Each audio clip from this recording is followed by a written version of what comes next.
my presence here tonight would not be possible. It would be unlikely. I was born in a very rural village in India and completed high school without seeing electricity.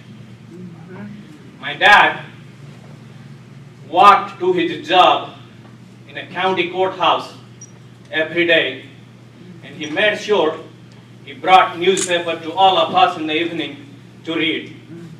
At 10 years of age, when I was 10 years old, he made sure that I watched President Carter's inaugural address in the radio.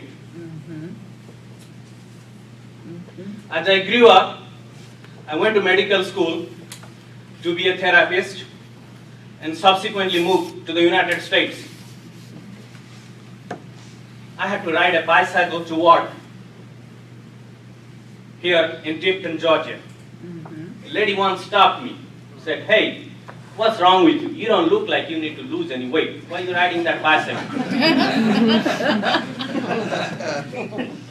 She didn't know that I didn't have money to pay the down payment for a car. As I have said before to some of you, I literally came to the United States with $50 in my pocket. Ladies and gentlemen, only because it is America, I'm proud to report to you today. After a decade or longer, I have been able to create jobs after jobs in all over South Georgia.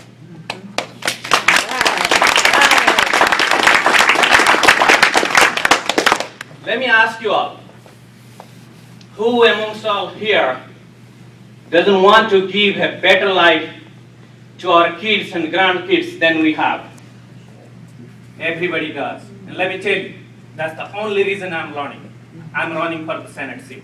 That's the only reason. Let me introduce you to someone tonight who I think is a true hero and a symbol of American dream. Her name is Clarissa Reams.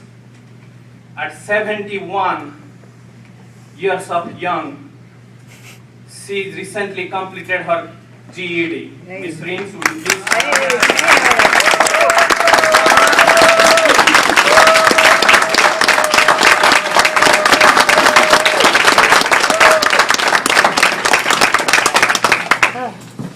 Amen.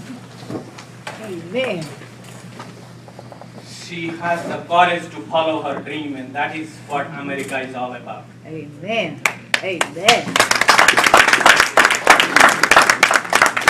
And ladies and gentlemen, I believe in my heart there is nothing wrong in America that cannot be fixed by that is so many things right about America. Amen.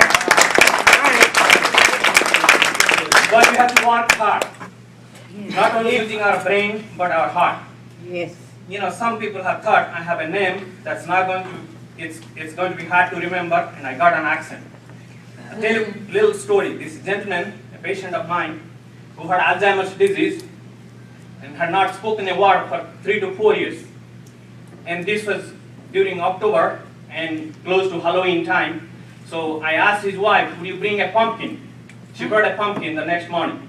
And the gentleman, patient of mine, reached to that pumpkin and said, "That's a pumpkin." Ah. I may have an accent, but several people like this gentleman have found their voice through my accent. Amen. Amen. Amen. There was this gentleman who could never find his toothpaste because each time he reached for his toothpaste, he read it and said it's Colgate. So I thought, I took a piece of paper and wrote toothpaste on it. So he never had any problem after that finding his toothpaste. Amen. Amen. Ladies and gentlemen, moreover, because we could do this, many people found a job and they found their voice because they found a job. Yes. I have to tell you, this story has been possible only because it is America and the tolerant America, where pursuing our dream is very possible today, tomorrow, right now. But with great opportunity comes even greater responsibility. We know we Democrats haven't done that well recently in elections in Georgia. And some people we thought are our friends left us Right. and followed the crowd. Right. My dear friends, a captain never leaves the ship Never. while it is sinking. Amen. Amen. People who left us followed the crowd. But let's follow our conviction, the greatest American conviction. Think about it. If we are at the end of a rope and everybody think we could fall, let's join hands, put a knot together in the end of that rope, Yes. and climb back together. Yes. I want to tell you, I will be the last one to put that strongest knot, and I will represent you in that spirit in the Georgia Dome. God bless you.